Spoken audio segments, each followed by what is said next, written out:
Two nights ago, the Gratton Cup Series field went out on the hot lap in the hopes of qualifying on the pole for the Daytona 500. Only one driver could do so, and that driver is Leonard Koshma in the 03, who nearly got into the 46-second bracket.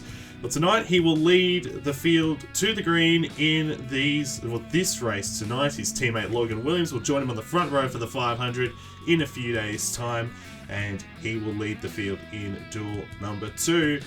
Tonight we determine who makes it in and who goes home in the Daytona 500. This is the Kroger Duels here at the Daytona International Speedway. Hello everybody and welcome to the Daytona International Speedway. This is the Kroger Duels. It's the two races tonight that will determine the 42 car field for the Daytona 500 on Sunday. Really looking forward to two very quick races. They're 15 laps in length. They're very short, so there should be a bit going on. It'll be very interesting to see who can make it in, and we'll give you the rundown as to what's going to happen here and who has to do what to make it into the Daytona 500.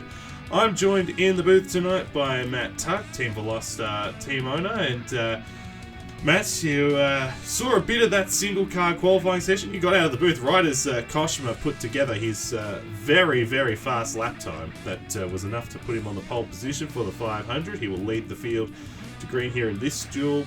His teammate Logan Williams will lead the field in duel number 2 after qualifying quite well as well. What are you expecting of these two duel races tonight? Because there's a lot on the line for a lot of these drivers that are hoping to make it into the 500.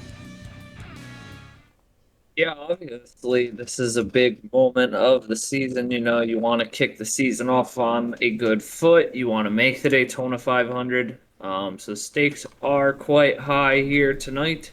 And I definitely expect these open drivers who are not locked into the field yet, they will be fighting for everything that they have here to, gain positions and work their way into the starting field.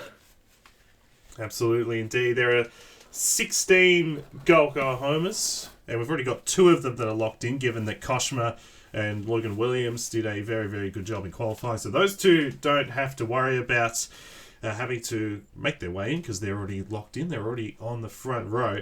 And of course, these 2 races as well, the 2 duels tonight, they will determine the starting lineup for the 500 as well. So if you win this duel and you're not Leonard Koshma, you'll start 3rd in the 500.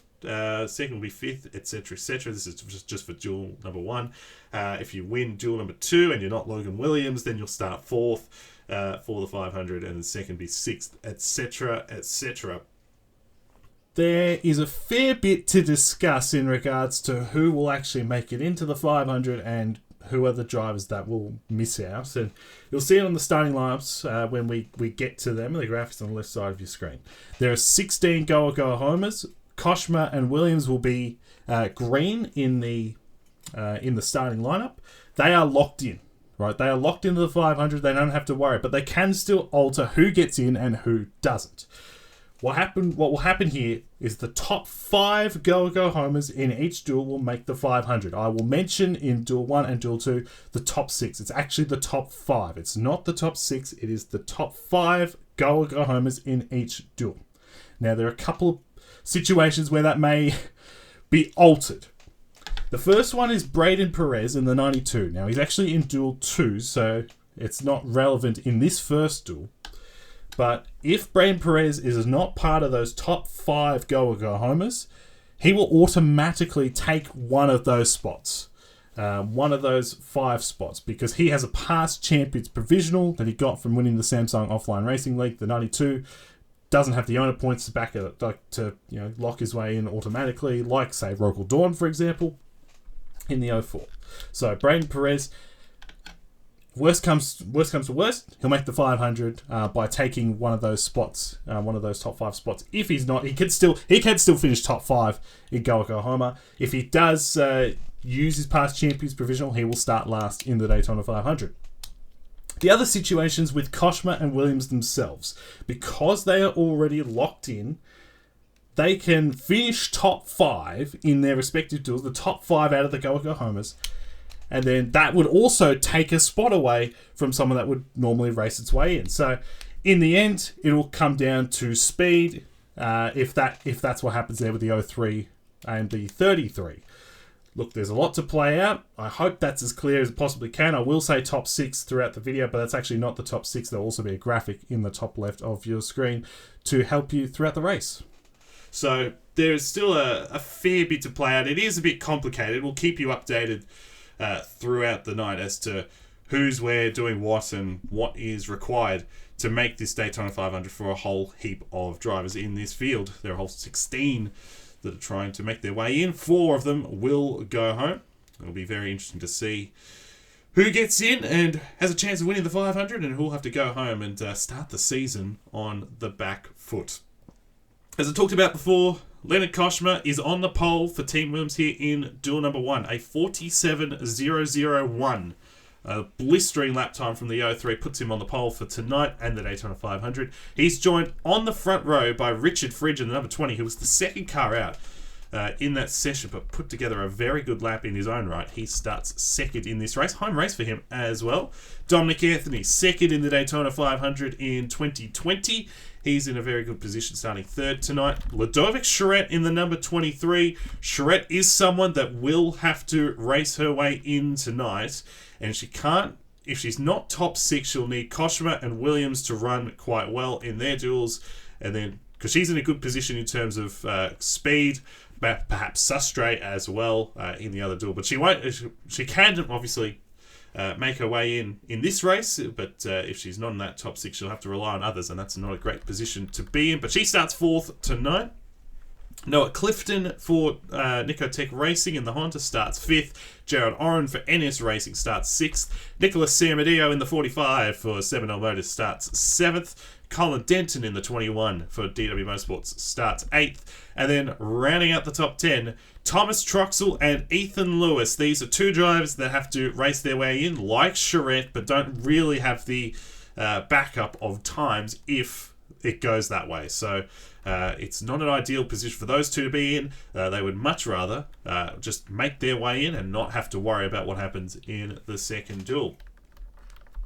So we'll get these cars to roll off here in a moment, and just before we do, we got the starting lineup with thanks to Budget Car and Truck Rental on the left side of your screen. Alejandro Cruz in the 46. He will have to make his way in. You can see the starting lineup. Drivers that are highlighted, so Koshma's in green, he's locked in. Green means locked in. Yellow means that they have to make their way in. Alejandro Cruz is one of those drivers that has to make his way in. He starts from the 11th position in this race tonight. Caleb Rose and Eric Monaco share row 9. They both have to race their way in, and really that's their only real chance of making it in given their times. And then John Andrews here in the 44 will start at the rear of the field after putting the slowest time together. He swapped with Alexandre Vitale just to even up the numbers in the duels. He's in the number 44, and he will definitely need to make his way in via the duel tonight by racing his way in. So, Matt, I'll go to you. Who do you think is going to win this duel with 15 laps? It's a quick one. Who do you think is going to get to victory lane here? I mean, you've got a lot of heavy hitters here in this duel, but I know it's a short race, but give me Eric Monaco. I mean, the guy's got a knack for this place here. Over the past, just over the course of his career, he's been outstanding at this type of racing. So I'm going to go Eric Monaco deep in the field, and I think he races his way in tonight. We'll see what he can do in that number 42. One of the many drivers that will have to race his way in tonight. It would be a clutch performance if he were able to get it done. As they round turn number 4 now. Getting ready to go here in the first of the Kroger Duels. We've got 2 coming your way tonight. 15 laps, so it goes by pretty quickly. The pace car will make the dive off to pit road here in a second. There it goes. And here we go. Leonard Koshma in the 03. And Richard Fridge in the number 20 to lead the field to the green flag. In Kroger Duel number 1 here at Daytona. Green flag, we're underway at Daytona International Speedway.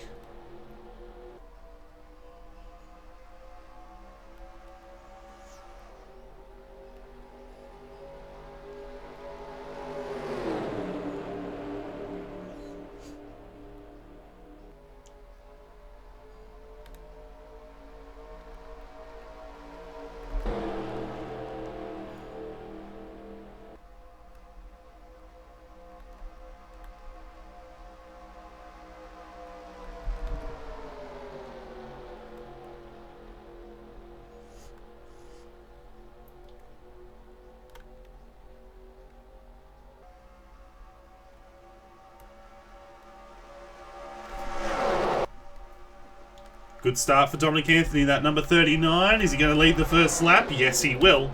As Noah Clifton got down to the inside as well on the number 13, and he's going to try and take this lead away. You got 2 by 2 by 2 throughout the whole field in the early stages as Clifton takes the lead, number 13. Here's Nicholas Samadeo, and here we go. So we got some of these go homers that are moving their way up. Thomas Troxel in the 62, Alejandro Cruz in the 46 now on that inside lane.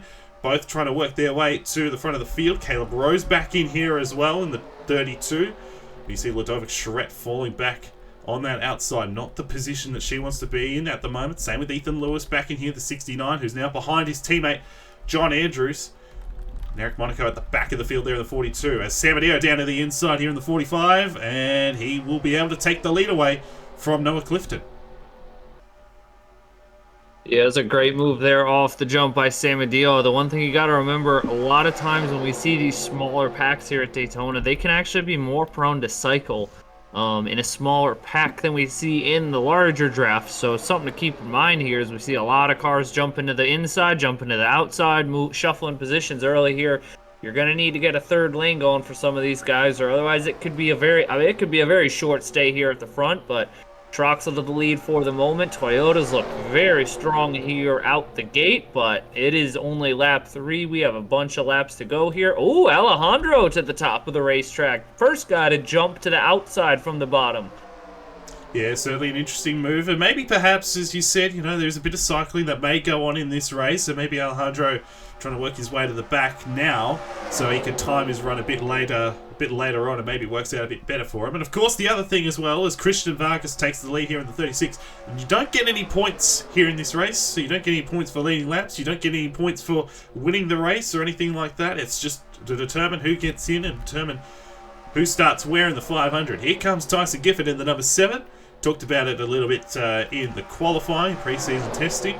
2-time Daytona 500 winner, back in the field this year in the number 7. And he's taking the lead here from Christian Vargas. You got Julio Caesar and Matthew Hubert. John Andrews working his way forward as well in the number 44. So even though the 44 struggled quite a bit in qualifying, he is right in this group and right in contention to make his way in. There's Koshima, by the way, all the way on that outside, falling back. At the moment, it would be Charette and it would be Lewis, who right now are outside that top 6 group of cars that would, at least for the moment, fail to make it in. Charette, of course, could still make it on times, but would not be an ideal position for her to be in. And we got some 3 wide back in here. Benny Watson way down low in the 96. Got Anthony in the middle. You got Cruz on the outside. You've also got Kelly Lee trying to work her way forward here in the 76. 3 wide to the inside of Samadeo and Troxel. So they're starting to get a little bit more hectic, I suppose, in the middle of the field as Matthew Hubert takes the lead in the 8. Hubert to the lead. And it's always interesting, too, when you send these boys and girls loose for the first time, to find out who really has the cars for these super speedways. Obviously, it's a different type of racing than what we normally see on most racetracks. Requires a different way to, think about how you set up the car and, everything that goes into it. So there's a lot to learn here early on. And for these drivers, who are locked into the show, obviously you can move your position up, your starting position up, but it's also a good opportunity to get that race practice in here. And we keep seeing them swapping positions around and back and forth and back and forth. And look at that. Just as I would have crystal balled it, halfway through a race, a Velocitar car has found its way to its rightful place on the grid, leading the pack. Duncan Ward in the 54 to the lead. Richard Fridge thought about going to the top and then kind of went back to the middle, and now he's back down to the inside. So they're all just trying to find their way around at the moment. As the number 20 now is going to take the lead. Yeah, they've cycled quite a bit in this race, a bit more than maybe I would have expected, but we'll see if that's the case in the 500. And of course, these cars, unlike previous seasons, have restrictor plates on them, so they're not going as fast as they would have in previous seasons, as Kelly Lee down to the inside now. There's Monaco, your pick to win. He's working his way forward quite well. He's up to 4th on that inside lane in the 8th position, now 7th. He's got ahead of Hubert. But every time they've gone 3 wide, they've been able to find their way back down to 2. which is good news. And Matt, where do you want to be in the field at the moment, given how much these guys are cycling? Would you rather be, say where Ludovic Charette is at the moment, who's at the back of the field, or would you rather be, kind of where, say, Alejandro Cruz here in the 46 is, or Lewis on that inside lane? I mean, it's so tough because with how fast it's happening here, as they're gonna attempt to put Benny Watson in the middle here and go 3 wide. I mean, with how fast it's going here, I want to be where Nathan Smith is. I know some say that's a little far back here, but you want to be probably about a car or two farther back, because we see time and time and again here at Daytona, you get an extra guy that jumps out of line, you get that 2 overtakes for the lead in a lap, and sometimes those things can fall your way. So where Ethan Lewis and Nathan Smith are back there is probably the best spot. It might not even be. I mean, just look how much the Red Sea just opened up there. And we got cars moving all over the place. We're getting a 3 wide pack going now, though. We might put an end to the cycling here and get some 3 wide action going here towards the end of this race. A fair bit going on. Eric Monaco's taking the lead in the 42. Here comes Alejandro Cruz down to the inside. Watson's running that middle lane at the moment. Duncan Ward. John Andrews peeking down there as well. Here comes Colin Denton, the 21, to the inside of Alejandro Cruz. He's going to put him to the middle. And I think the 21 should be able to clear here for the lead. There's Lewis in the 69. Currently in position to make the 500, but has he gone too early? That'll be the question further on in this run. But here he goes down to the inside. He's got a big push from Vargas. And even still, I mean, this outside lane has not come into effect. And maybe it is the fact that it is night time. Maybe that's having a little bit of an effect. Or, you mentioned that 2x2 for a while there. No one's really been able to take control of this race, which is very unusual for Daytona. We've typically been able to see drivers that just dominate, but not the case here tonight. Nathan Smith now to the inside in the 25. We got less than 5 to go, by the way. So the 25 now working his way to the front of the field on that inside lane. He's got a big push there from Jared Owen in the 99 for NS Racing. Let's see if they can get this outside lane working. No. Not as strong as they normally would be. So Smith here will go up and clear. And that inside lane is really moving at the moment, because Oren Koshma's up here, Brandon Bent's working his way up here, Charette on the inside, Troxel. So quite a few of the heavy hitters and guys that need to make their way in are working their way forward as Nathan Smith takes the lead with 4 to go. Yeah, and I think, I was saying Nathan Smith is in a good spot, but Nathan Smith, I feel like he might have jumped the gun a little too fast on that. But we've seen sometimes, if you can control the top 2 lanes, he can't stop that inside lane. It's like a freight train right now. A bunch of Dodges, a bunch of mostly Fords here lined up on the bottom. The 99 goes to the top. Here comes our pole sitter, Leonard Koshmer in the 03, looking very fast here. And this is a scary sight to see the pole sitter finding his way to the front of a dual race. It's not too often you see guys win the pole, win a duel, win the 500, but Leonard Koshmer would love to add his name. And here comes our greatest driver to ever bless the face of this planet. No, it is not Brandon Bent. It is Ludovic Charette. She's going to work her way to the inside. This 3 wide, though. Koshmer's got this lane kind of held up here. Looking strong here. We're 3x3. Can anybody stop the train? This is some great stuff here, though. I mean, so awesome to see them going at it here and not just running around in, a single file train here in a dual race. So Charette goes to the outside. Here comes Troxel in the 62, of course. Got to keep an eye on those drivers. Currently, John Andrews, I can definitely tell the 44's at the back of the pack. He might be trying to time his run to perfection. As Troxel now goes to the lead. Here comes Julio Caesar. Tyson Gifford's up here as well. We got 2 laps to go in duel number 1. And they're now 3x3 throughout a lot of the field. Here comes Tyson Gifford now to the inside. You got Sam Adeo in the 45 on the inside. Watson the 96. Hubert and Rose might be the ones to watch in the 8 and the 32. Andrews is on that inside. He's now ahead of Monaco and Lewis back in there, so that's something to keep an eye on. Looks like the 42 and 69 will be the ones on the outside looking in at the moment. As Sam Adeo now to the inside for the lead. They're coming to the white flag this time in Kroger Duel number 1. Sam Adeo leads this race. He takes it away from Tyson Gifford. We're coming to the white flag this time. He's going to try and come up and clear. Here comes Watson. White flag here in Kroger Duel number 1. Samadeo leads at the line, but Watson trying to take the lead here on this last lap. Isn't this kind of fitting? We've got Watson, we've got Samadeo, and Caleb. Don't look now. Caleb Rose is peeking his way to the bottom here. I don't know. Do you stage this? How staged is this? It's Caleb Rose versus Benny Watson for the lead and for the win in Kroger Duel number 1. Pacific versus NS down the back straightaway. Watson holds the line for now. I'll warm up the cameras, though. I don't think Benny's going to get the run that he needs to block to the bottom. And here comes the 32. Great run for Rose. He's got a big push from Fridge behind him, and Caleb Rose in the number 32. The Kroger Toyota is going to win Kroger Duel number 1. Caleb Rose wins Kroger Duel number 1. He is in the 500. He needed to race his way in, and he did it emphatically. Ethan Lewis, I think. Yep, Ethan Lewis in the 69 finishes last. He is definitely out, and Koshma, quite interestingly, Koshma in the 03 would be that other driver. So that means the entire top 6, from my understanding, would be in currently. So Sharan in the 23, who's that next driver, I think should be safe as a result of all that. Truxell is definitely safe.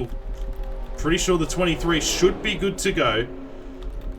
As a result, Eric Monaco, John Andrews, they are in. Ethan Lewis is definitely out in the 69.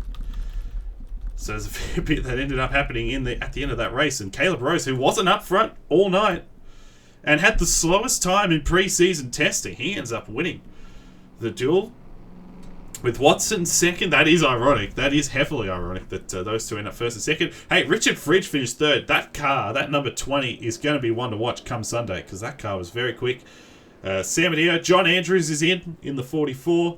Matthew Hubert, Eric Monaco, Brandon Bent, Tyson Gifford, Duncan Ward inside the top 10. So you see the rest of the results from Kroger Duel number 1, Matt.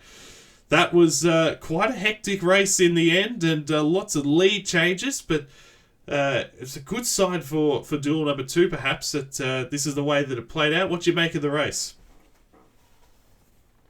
Yeah, I think it's going to be... I thought it was a good race here. I think heading into Daytona, obviously, it's a good learning curve for a lot of these guys. I think the one thing to note is the Toyotas do look pretty strong. I mean, I know that they have some strength in numbers going on also right now in this duel. But those Toyotas definitely looked very strong there in a pack. I mean, Caleb Rose was able to make up a ton of positions in a very short amount of time in that duel. So just, those are the kind of things you got to watch for here in these duels. But it was a lot of fun, and I think Duel 2 is going to be just as exciting.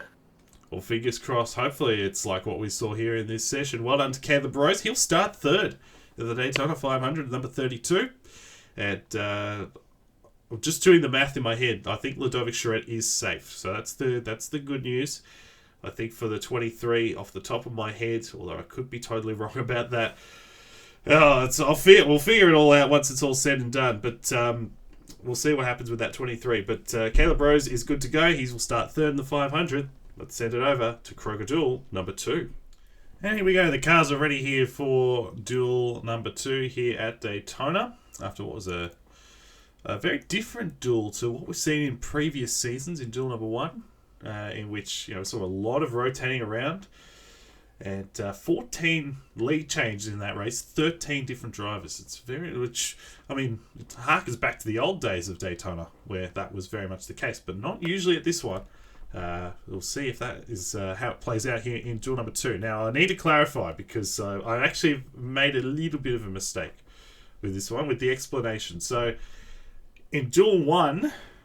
Because Leonard Koshma was actually outside that top 6, it completely rearranged what I was expecting. So, as it currently stands, Ludovic Charette is out of the Daytona 500, and Ethan Lewis is definitely out.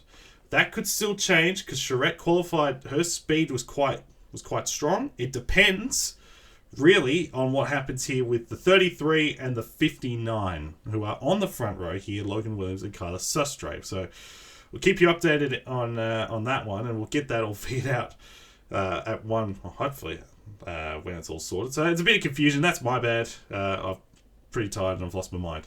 Clearly, that's what's ended up happening here. But we'll take a look here at this second duel, and we'll see what happens here. It's 15 laps like we saw in duel number 1. You'll see the starting lineup the left side of the screen here in a moment. But Logan Williams in the 33 qualified quite well, 47.101. Put him on the pole, outside pole for the 500, and pole here for duel number 2. He's joined by Kyla Sustre in the 59. Now, Sustre's in a pretty good position, but I thought Ludovic Charette was in a pretty good position. So, Sustre, certainly no guarantee to make the 500. Would love to finish inside that top 6, just to guarantee that he'll be in the 500.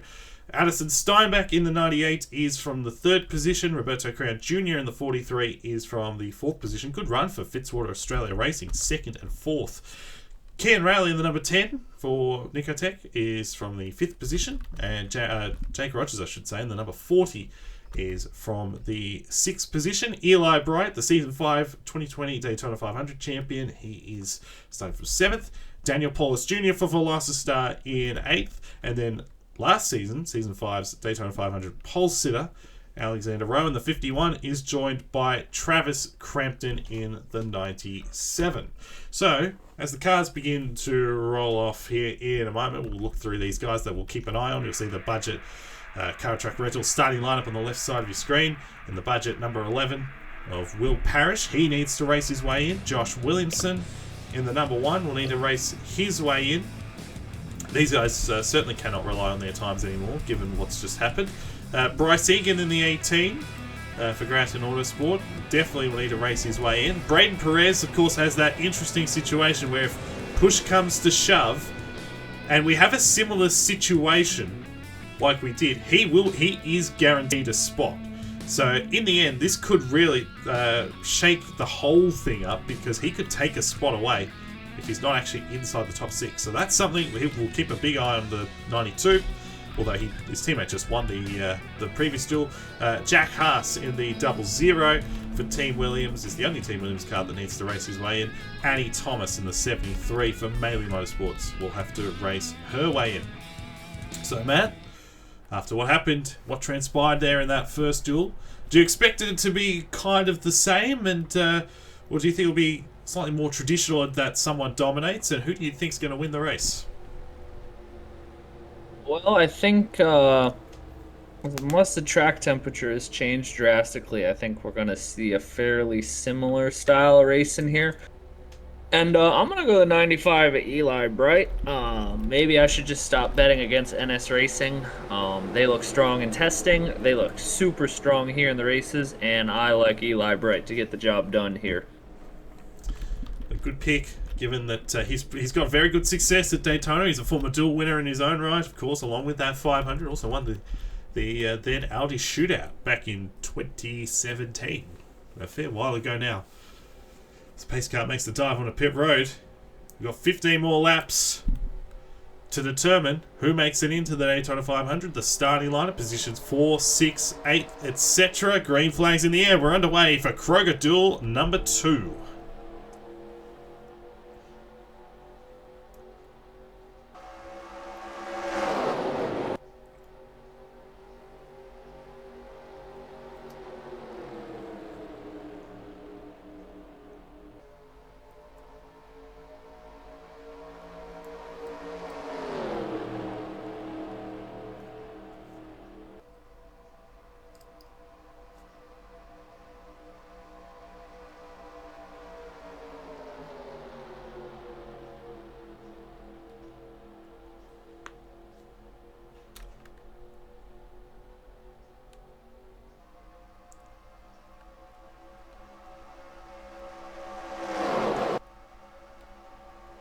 Bit tamer of a start compared to last time, and the front row still controlling those two lanes as of right now. Logan Williams leads the first lap, but Sustre with his teammate in tow on that outside lane, trying to make it all happen, trying to race his way into the 500. He's in a good position here, Sustre. He's certainly Not anywhere close to locked in yet, but he's in a very good position. And I suppose maybe the conditions have changed here, because it feels like that outside lane is getting more of a run here, as Sustre with a big push from Crown is making that outside lane work. Yeah, the outside lane looking a little bit stronger. I mean, we're already seeing them try to get a third lane going in the back of the pack. So the aggression picked up here just a bit, and that just a bit of aggression picking up looks like it's kind of changing the flow to start this race here. They're still gridlocked at the moment, 2x2, but we have some 3 wide trying to happen here in the back of this field. So I think once if they can get a third lane built up going here, this could be a very exciting duel very quickly. Will Parrish there in the number 11 was one of those guys that made it 3 wide. Henry Gore here in the 71, I should say, for Gifford Technologies Incorporated, was the fastest in pre-season testing, but really struggling in his single car qualifying run, which was a bit of a surprise. He's now been shuffled to the middle there by Bryce Egan. Egan trying to work his way forward in this duel. Brain Perez in the 92 as well. He also needs to make his way in. Currently, he was close here with he and Annie Thomas. Currently for those kind of positions. We've got a change up front for the lead, as Addison Steinbach has put together a big run there in the 98, and he's got around Logan Williams, and this is a guy that you're going to have to watch for this year, because he's in this top tier equipment at DW Motorsports now, formerly Premier Racing Motorsports. And I tell you what, he's got a great run, and look at the gap that he's pulled on the cars behind. Addison Steinbach in the 98 looking very racy here. This is impressive stuff from Steinbach here. I don't know if we need to I don't know if we need to have a little re-examination of the parity going on here at DW Motorsports, but I mean this is diabolical stuff to just be able to pull 4, 5, 6 car lengths on a field at Daytona of all places. I'm now interested just to see like how can he keep this gap going. They're starting to reel him back in, but they're not reeling him in as fast as you would expect a 2-car pack to eat him up. Absolutely, it's very even the old days. You don't see this kind of gap being pulled. This car is very much in the window. I think that probably goes without saying. He's in a very strong position, although Rally, and you got Bright back in here, Alexander Rose. So there's some quality drivers here up and around this, up and towards the front of the pack that are trying to work their way forward. The battle back here. Jack Haas now in the double zeros behind Annie Thomas. Is not a great position for him to be in at the moment. Josh Williamson in the 1. Braden Perez is on that outside, and now with 10 to go, and with the fact that this race has just been so different compared to what we're seeing in this one, it's not a great feeling for a lot of these guys on the bubble that the 92 is dropping back, and of course he gets that past Champions Provisional. That makes a big difference. As you see Williams trying to get that outside lane to work to finally clear Kian Rowley. I mean, the difference between this race and the previous one is just remarkable.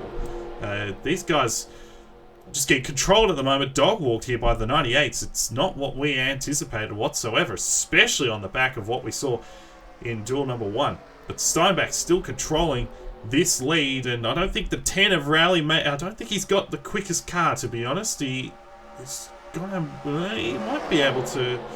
He's going to stay on that inside. If Williams can perhaps clear the 10, then maybe that gives him a chance at the 98. It's got the bigger issue of we're now multiple laps of Addison Steinbach being able to hold the lead here. So, even if you can catch the 98, are you going to be able to pass him? Because he's just sitting in the middle of the racetrack right now, holding his gap over the rest of this pack here. Kind of surprising. I feel like, and maybe I'm wrong here, the only car that I have seen really make his way from the back to the front is the 11 of Will Parrish, who got to the bottom early. And he's been able to move his way a decent way up, and he's got Bryce Egan helping him, but most of these guys in the back have not been able to go anywhere. Most of these guys in the front have not been able to go anywhere. I mean, I don't think we had that 3 wide lane where they tried to form early, but I also don't think anybody was anticipating Addison Steinbach being able to control this race like he has. But Logan Williams has gotten clear. Like, let's see what he can do. Can he bring the 98 back to the pack? Can he pull away from the pack? We'll see here as he's gotten clear of Kian Rally in that 10. Right in the draft of the 98, but I tell you what, this 98 car, they have hit the sweet spot in the setup because that car is extraordinarily quick down the straights because Williams is not closing in. He's not closing in anywhere near to the level that you kind of expect, when you're right in that draft, that second car.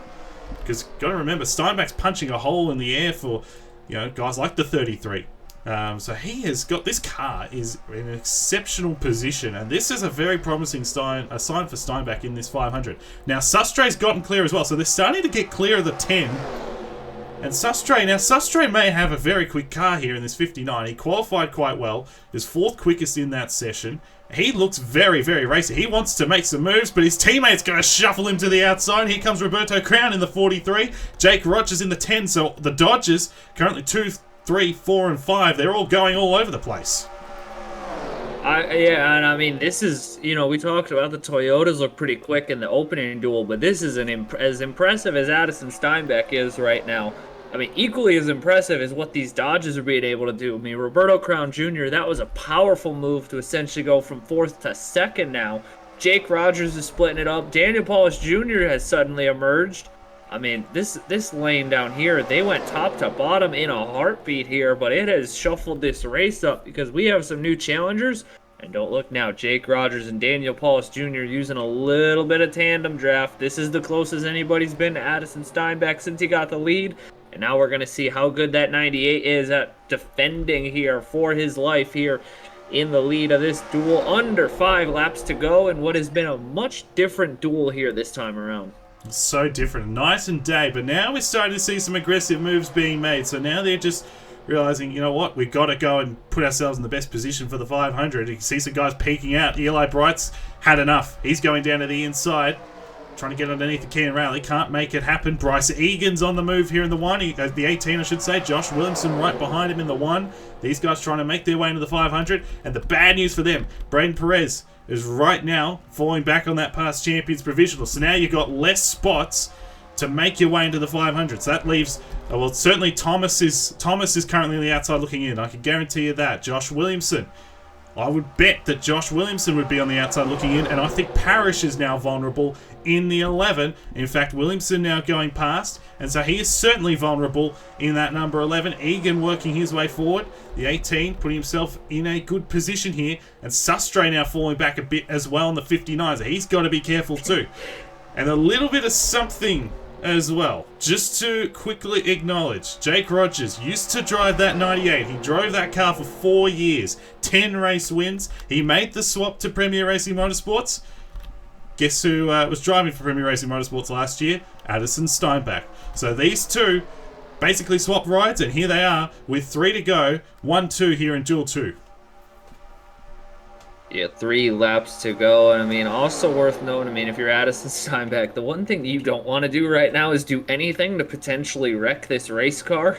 Because this thing looks like an absolute rocket ship. But here comes Roberto Crown Jr. in the 43. And I can't remember the last time the 43 car won a race here at Daytona that actually mattered. So this would be cool to see if Roberto Crown could pull this off. Someone who's had really a great past 8-9 months here across various different series. Here comes Paulus Jr. to the inside of Jake Rogers. That top, I mean, it's so weird. The bottom and the top lane's just breaking up at random times here, but Paulus is going to try and use some side draft to the 43.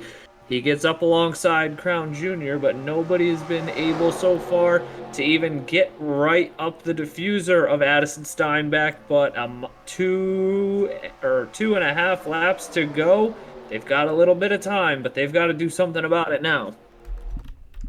What an impressive showing this has been from Steinbach. He has controlled this race from start to finish. Once he took the lead away from Logan Williams, he has been untouchable. But can Daniel Paulus Jr. do something about it in the 63? And Williams is closing back here as well on the inside. They're coming to the white flag here in duel number 2. And Crown now is going to get shuffled perhaps 3 wide to the outside. Rogers through the middle. The white flag's in the air here at Daytona. We've got positions on the line, making it into the 500. We'll keep an eye on that at the back of the field. Steinbach leads from Paulus. 3 wide behind. Rogers through the middle with a big run. Williams on the inside in the 33. Rally behind him in the 10. Can Daniel Paulus Jr. do anything about Steinbach, or will Steinbach hold them all at bay? Heading off into turn 3 now. Rogers is going to get a run to the inside yet. Oh, he got a very good run, but he's got no support behind him. Addison Steinbach in the 98 is going to hold them all at bay. What a drive from Steinbach. The number 98 comes down to win Duel 2. Addison Steinbach wins for DW Motorsports here at Daytona. What a race by the 98. That will be a car that you have to watch in the 500 because that car is extraordinarily quick. And in terms of the battle for the final positions, we'll have to figure it out. Braden Perez here in the 92 was 19th. Josh Williamson was 22nd. Annie Thomas was 21st. Those two are definitely out. Williamson and Thomas have definitely missed the 500, so a tough break for those guys. Ethan Lewis is definitely out as well. And perhaps Will Parrish as well in the 11. Ludovic Charette, well, I'm going to have to run through and figure out who's ended up where in all this because there's a lot to unpack. And while we all do that, I'm sure we can go on and talk about this 98 and Addison Steinbach. What a statement made here tonight here at Daytona International Speedway. This car and this team are going to be very, very hard to beat if they can deliver that consistently. You see the final results on the screen. Steinbach wins from Rogers. Good run for Rogers, though. They'll take that. Second place, quick car. Paulus, good run for you guys at Velocity as well, finishing third. Crown and Sustre. Sustre's in the 500, I can assure you that. Logan Williams, Henry Gore, Bryce Egan will be in the 500. Kian Raleigh and Eli Bright make up the top 10. You see the rest of the finishing results, and I'm going to quickly calculate who's ended up where, Matt. Yeah, I mean, I think, if we open the betting up right now on who's going to win the Daytona 500, I'd be taking absolutely everything I could on Addison Steinbach. That car looked absolutely on frickin' rails here. Rogers' car looks pretty quick. All those Dodges, I have to say, as a whole, across both of their teams, the Dodges do look very, very, very, very, very strong. So I think they're probably as a manufacturer, they look like the scariest. I think NS Racing probably has, the most savvy. They're not like they don't have the most experience, necessarily the most experience here in these specific series, but they've definitely got a lot of savvy on that team and veteran drivers. They look better than DW Motorsports, but nobody's car looks better than the 98. I think we can very, very easily say that Addison Steinbach now looks like he has the best car on the property here at Daytona. And that's going to be exciting to see what he can do in the Daytona 500. Absolutely. He's going to be one of the favourites for the 500 on the back of that performance tonight. We're starting from fourth in this Daytona 500. You can see the official starting lineup on the screen now because we've got it all calculated, and so I must admit I was wrong earlier on when I said Ludovic Charette would be safe because Ludovic Charette is out of the Daytona 500. You see the results, you see the starting lineup on your screen. Koshma and Williams will lead the field to green. Rose and Steinbach, the two dual winners, will be on row 2. Watson and Rogers, a very experienced row 3. Fridge and Paulus, Sam Adair and Crown, the top 10. So a good mix of drivers and teams inside that top 10, and it was a good mix of drivers throughout the field. You see the positions 21 through 40. A good interesting mix of drivers there. I mean, this is the other thing about what we saw from Steinbach in this race. I mean, you look towards the bottom of the pack. Denton 38th, Allen 39th in this starting lineup. I mean, to be fair, Denton did, I think, from memory, lead a lap in the first duel. If he didn't lead a lap, he was pretty close. But Tristan Allen was nowhere in that race in Duel 2. And so he's got a lot of work to do. The 14 says a lot about what Steinbach was able to do tonight. So Will Parrish, who I thought was in a bit of danger perhaps. Well, he is safe. He is in the Daytona 500. He will start from 34th in the race. And then rounding out the field, Alexander Vitale in the 41st position, I should say in the 37. And Brad Perez did have to fall back on that past champions provisional after all. It was a bit touch and go there for a while, and I thought perhaps at first that he may not have had to rely on it, but at the end of the day, he does actually have to fall back on it in the 92. And you can see the DNQs there. Charette, Annie Thomas, Ethan Lewis, and Josh Williamson will be the 4 drivers that will miss the Daytona 500. So very, very disappointing for them.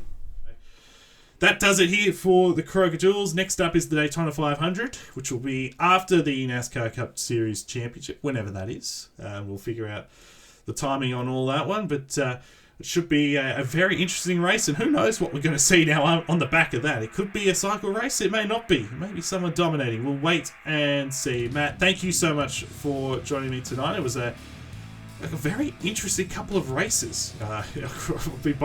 Both races were very interesting in their own right, but geez, I know we talked about it before, but Steinbach's going to be pretty hard to beat in this 500. Yeah, I mean, like we said, I mean, this field's very deep, without question. There's a lot of good drivers. There's a lot of good teams. But if you take these duels as some sort of a measuring stick for who's going to have cars to beat in the 500, you have to pin the 98 of Steinbach right now as the favorite, looks like, heading into the Daytona 500. I mean, just to pull almost 3/10 there for a little bit and to really maintain that gap. I mean, forget nobody getting past him. Nobody got to his rear bumper beyond that. I mean, Jake Rogers made a Hail Mary there on the last lap, but he didn't have any push. So it's going to be fun to watch what Steinbach can do. I mean, it'll be fun to watch what this entire field can do, and I'm certain it's going to be a great race. Absolutely. So thank you for joining me tonight. And as I said, the Daytona 500 is up next on Sunday. Should be a very, very entertaining race. So thank you everyone for watching. For Matt Tuck, I'm Stuart Gratton signing off from the Daytona International Speedway.